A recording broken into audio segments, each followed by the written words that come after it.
안녕하세요. 우리는 슈퍼카를 가지고 있더라도 그것을 유지할 능력이 없는 사람을 두고 카푸어라고 부릅니다. 전 세계 전투기 시장에서도 카푸어라는 말이 통용되게 되었습니다.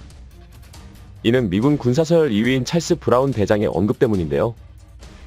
5세대 금 6세대 전투기의 성능이 놀라울 정도로 압도적이더라도 실제 운영을 위한 비용과 관리 측면에서는 오히려 4.5세대 전투기를 따라갈 수 없습니다. 심지어 미국 찰스 브라운 대장은 5세대, 6세대 전투기는 주말에만 탈 수 있는 슈퍼카이며 미국은 출퇴근 시 평소에도 탈 수 있는 중형차 같은 전투기를 필요로 한다고 말했습니다.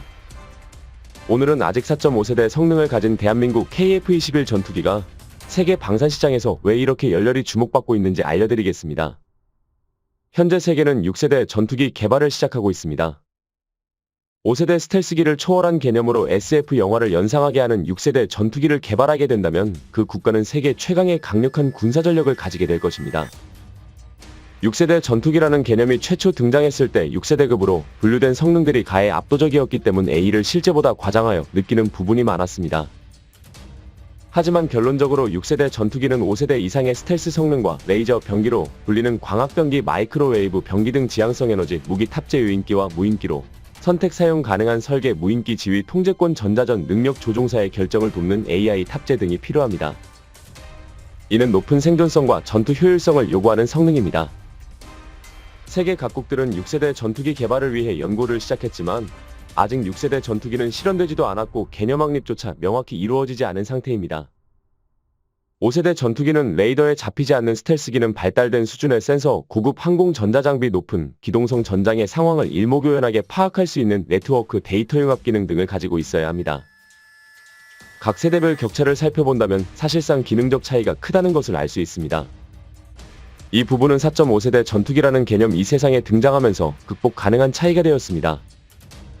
4.5세대 전투기는 5세대 전투기와 비등한 수준의 항전 장비를 탑재하며 차세대 전투기에 비해서는 훨씬 더 향상된 비행 제어 시스템과 센서 융합 기능이 포함된 보다 정교한 항공전자 시스템을 갖추고 있습니다.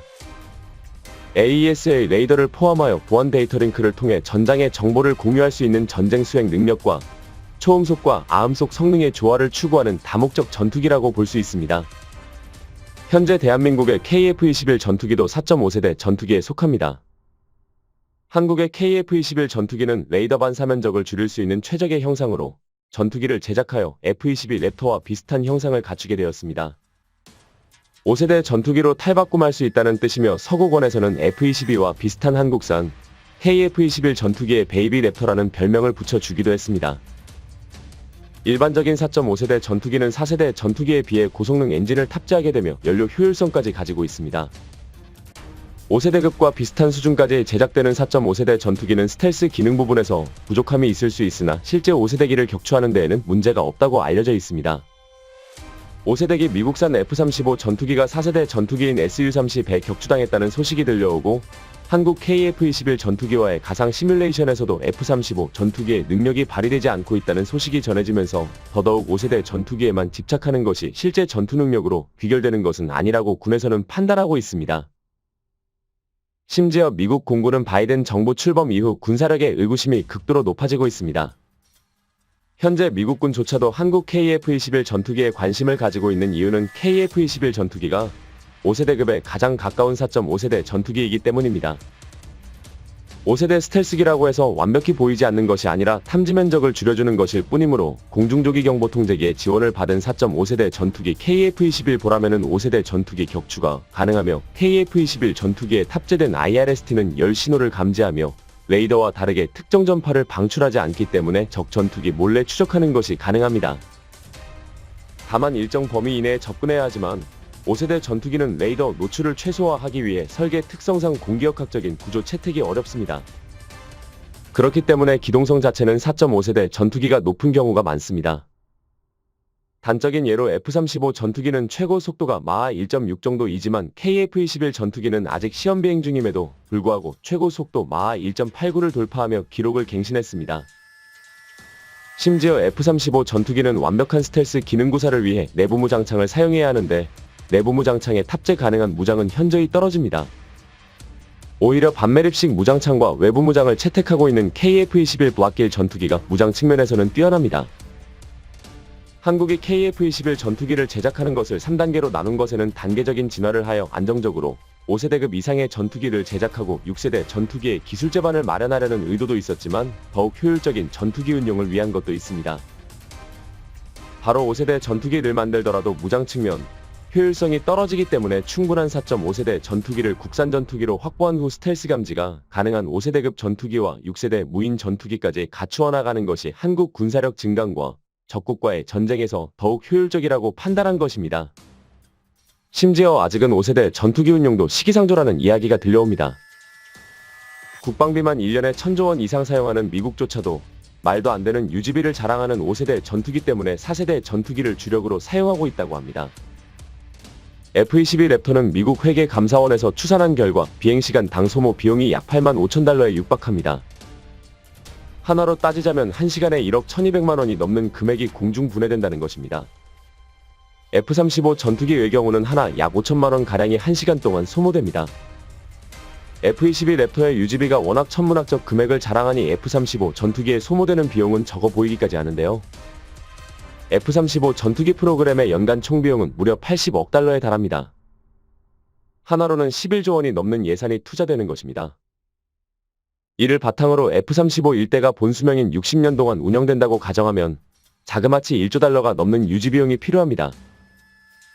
심지어 현재 결함 이슈가 생기고 있고 비교적 낮은 생산량으로 부품 비용까지도 어마어마한 수준입니다.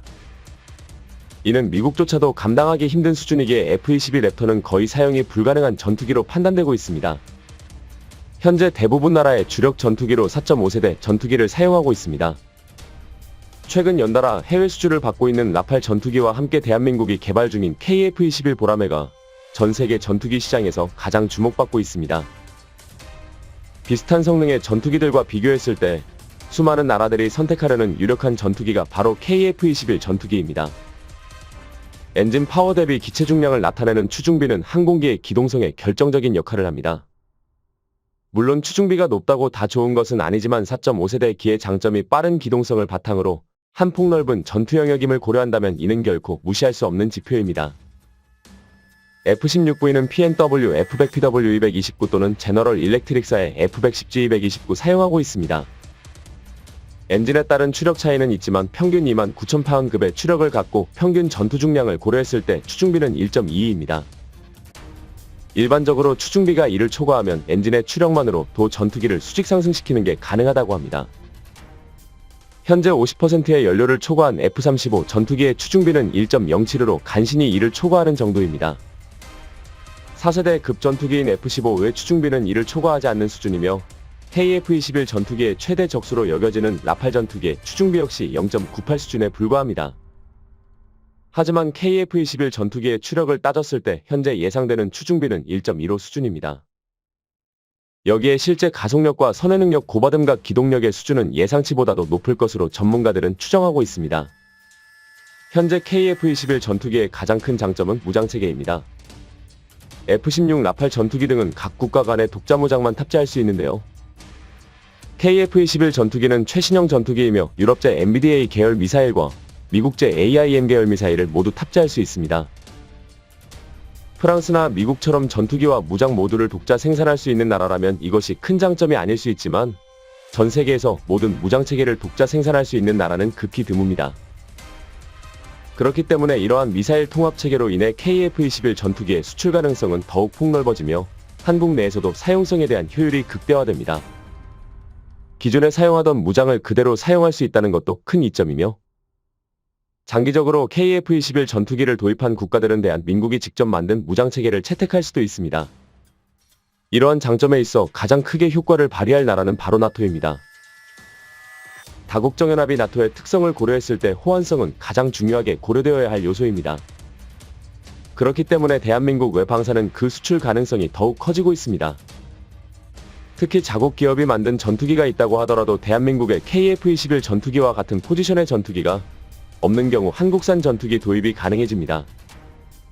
미국 공군의 경우에도 F-35 전투기의 수많은 결함과 높은 운영비를 보고 이에 대해 유감을 표하며 4.5세대 다목적 전술기 일부를 대한민국 KF-21 보라매로 채택하자는 의견이 팽배하고 있습니다. 대한민국의 기술력은 갈수록 높아지고 있어 이제는 5세대에서 6세대 전투기까지 개발을 진행하고 있지만 한국산 KF-21 블록 1과 같은 4.5세대 전투기의 비율을 높이는 것이 오히려 효율적입니다. 때문에 한국은 이번에 개발되는 블록 1의 실전 배치 수량을 늘리고 이후 개발될 블록 2와 블록 3는 그 효율성을 극대화시켜 미국 찰스 브라운 대장이 말한 효율이 떨어지는 슈퍼카가 되지 않도록 노력해야 할 것입니다.